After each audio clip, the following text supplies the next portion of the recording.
नमस्कार, मी मनीषा. राजलक्ष्मी रेसिपीमध्ये तुम्हा सर्वांचे स्वागत. आज आपण पाहणार आहोत तीळ गूळ चक्कीची रेसिपी.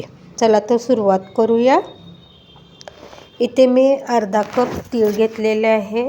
तीळ पॅनमध्ये मीडियम फ्लेमवर किंवा एकदम लो गॅसवर तडतडेपर्यंत भाजून घ्यायचे आहेत. फारही खरपूस करायचे नाहीत, नाहीतर तिळाला कडवट वास येतो. आता आपले तीळ भाजून झालेले आहेत, काढून घेऊया. आणि आता पॅनमध्ये 2 चमचे मी तूप घेतलेलं आहे.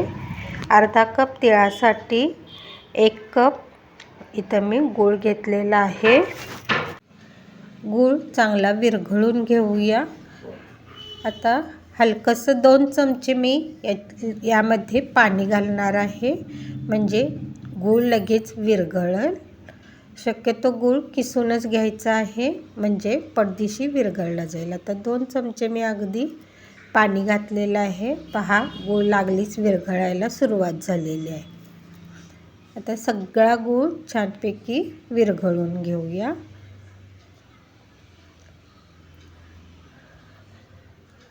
आणि पहा, गूळ छान वितळलेला आहे.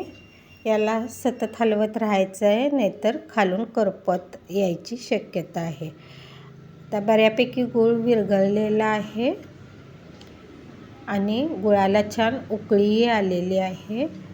आता यातील 1 थेंब मी पाण्यात घालून बघणार आहे, गोळी तयार होती का. आणि गोळी जर तयार होत असेल तर यामध्ये मी तीळ लागलीच घालून घेणार आहे. पहा, छानपैकी अशी गोळी तयार होते आणि पाकालाही छान उकळी आलेली आहे. तर यामध्ये मी तीळ घालून हलवून घेणार आहे. आणि कडा पॅनच्या मिश्रणानं सुटू लागल्यावर हे पोळपाटावर थापटून मी लाटून घेणार आहे. पहा, मिश्रणानं पॅन सोडायला आता सुरुवात झालेली आहे. आणि याला 2 मिनटं मी हलवून घेणार आहे असंच.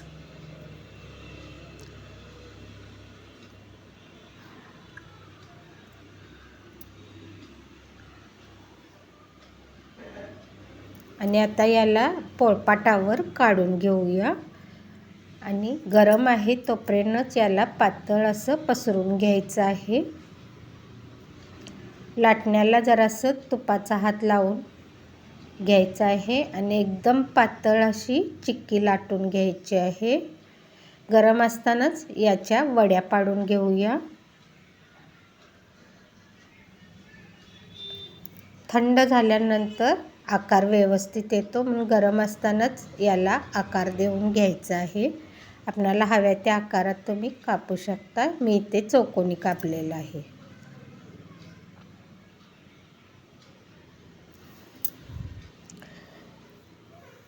ही चिक्की कठीण न होता अतिशय खुसखुशीत होते. तुम्हाला जर खुसखुशीत चिक्की नको असेल तर तूप अगदीच थोडं वापरायचं आहे. तुपामुळे चिक्कीला खुसखुशीतपणा येतो. नाही तूप वापरले तरी चालेल. अशा छान छान रेसिपीजसाठी राजलक्ष्मी रेसिपी चॅनलला यूट्यूबवर लाईक, शेअर आणि सबस्क्राईब करा. तर फेसबुक आणि इंस्टावर जर पाहत असाल तर माझ्या पेजला फॉलो करा. धन्यवाद. पहा किती खुसखुशीत झालेली आहे. धन्यवाद.